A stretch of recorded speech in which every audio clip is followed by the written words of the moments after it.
Hey guys, and welcome to another video. Today I'm going to be talking about my switch from Canon to Sony. Now this isn't a video to beef on Canon. I still use Canon cameras and glass. I like my Canon stuff.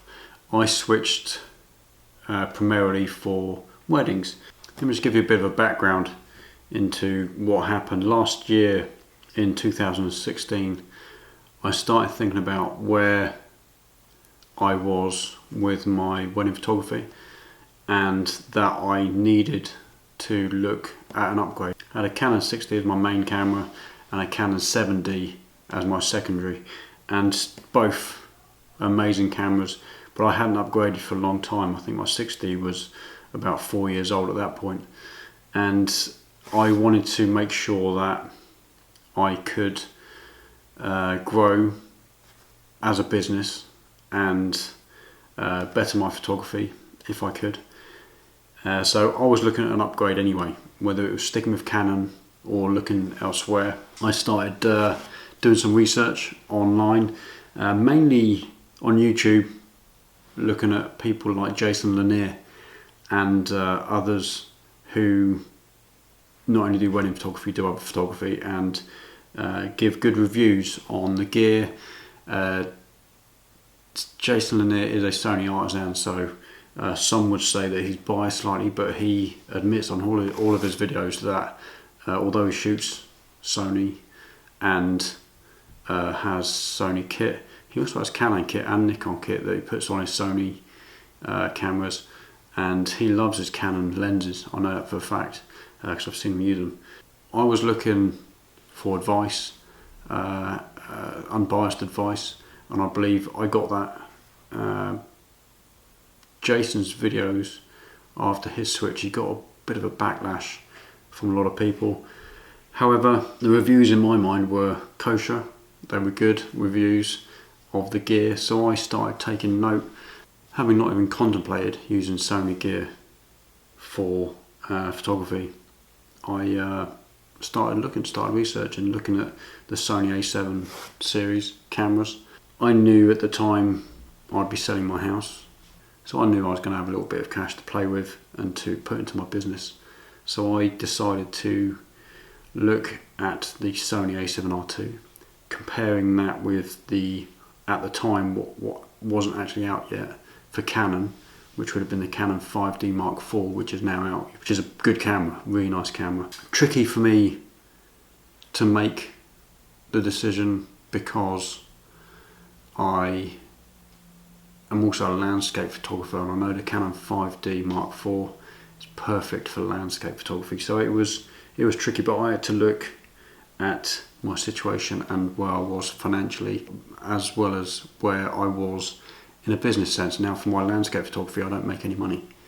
I took the business decision to make my purchases relevant to where I was making money. There's no point in buying something for my landscape photography. I'm not going to make a lot of money. You'll probably know from a lot of my vlogs from my landscape photography that I have cheap gear. I don't buy expensive stuff for my landscape photography because I don't make any money. It's pointless.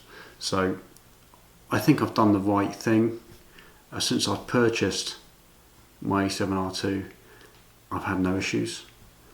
And this video is going to be a fairly short video. I'm going to quickly go over a few things, why I made the switch. Disclaimer, this is not beefing on Canon or anyone who uses Canon. If it works for you, then absolutely fine.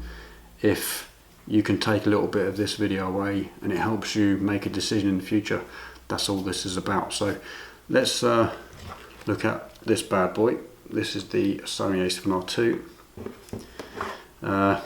Currently having the 24-70 G Master on there.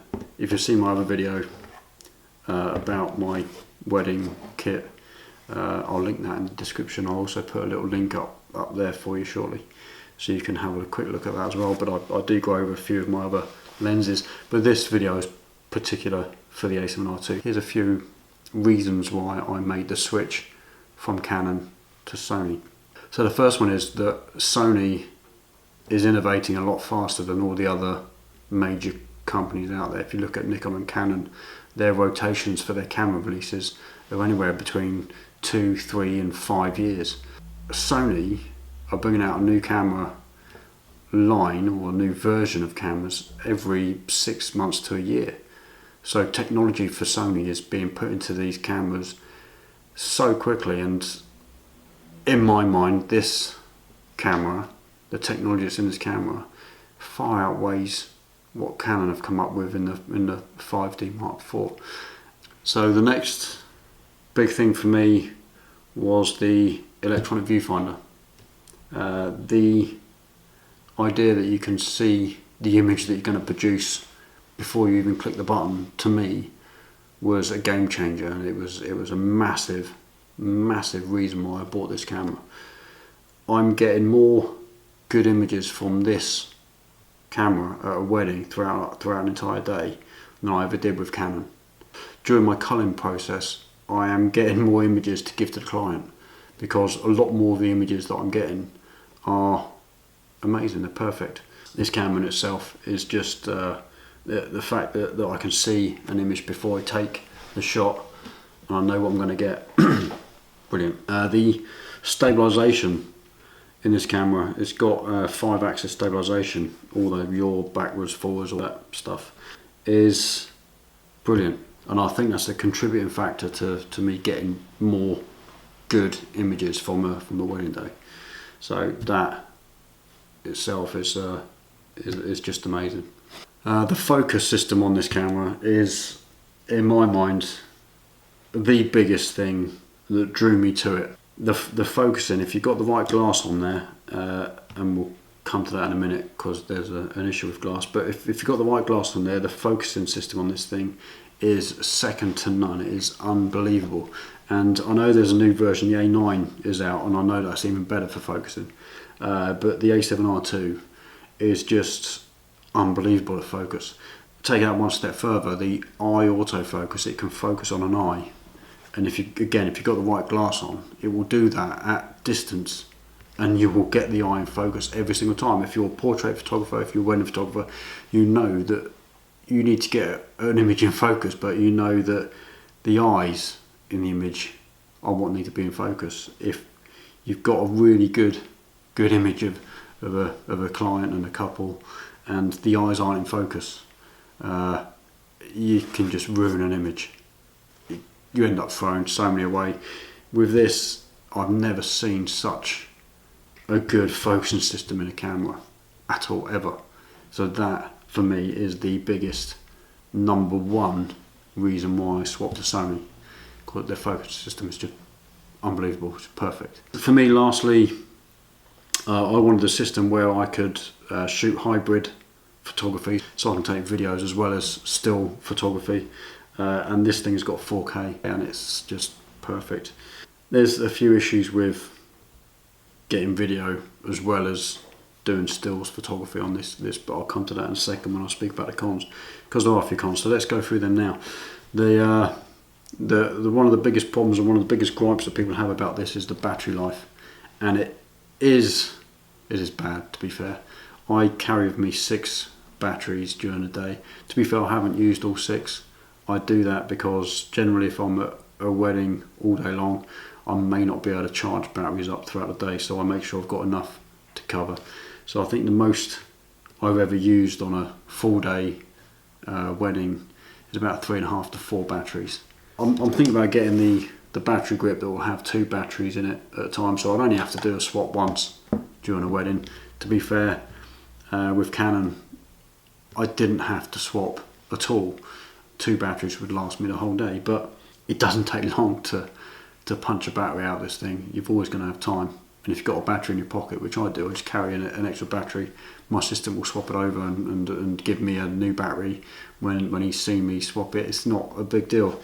If that's a major problem for you, then that's your thing. But for me, as a wedding photographer, I've never had an issue swapping a battery out. It's not a problem at all. The other big gripe that people have about this, and I can understand it, is the lens selection for the Sony line at the moment isn't massively fantastic. I'm sorted for wedding photography. I'm absolutely sorted.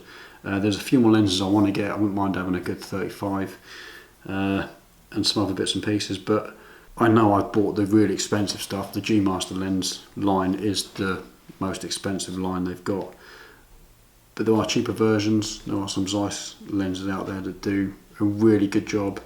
So for weddings and for me, I'm set.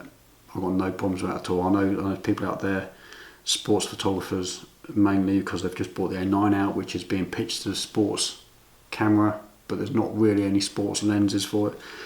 However, with Sony you can get some adapters. The Metabones adapter will do a really good job. If you've got Canon lens, you can stick them on there. There are other manufacturer lenses you can use with this system. The drawbacks with that is you will probably have issues with the focusing system, especially the eye autofocus doesn't always work, or won't work at distance with other manufacturer lenses on this camera. So bear that in mind. Again, it's another gripe, and that's fair enough. For me, I'm not worried.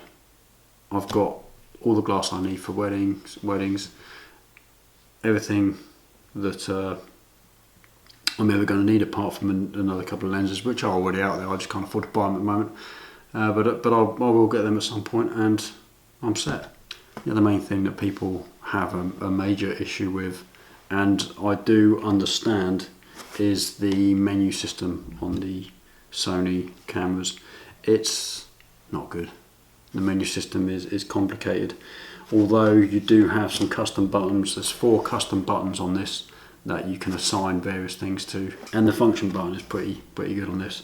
But the menu system as a whole is really difficult to get to grips with. Apart from that, I've got no problem. This camera has been nothing but good to me.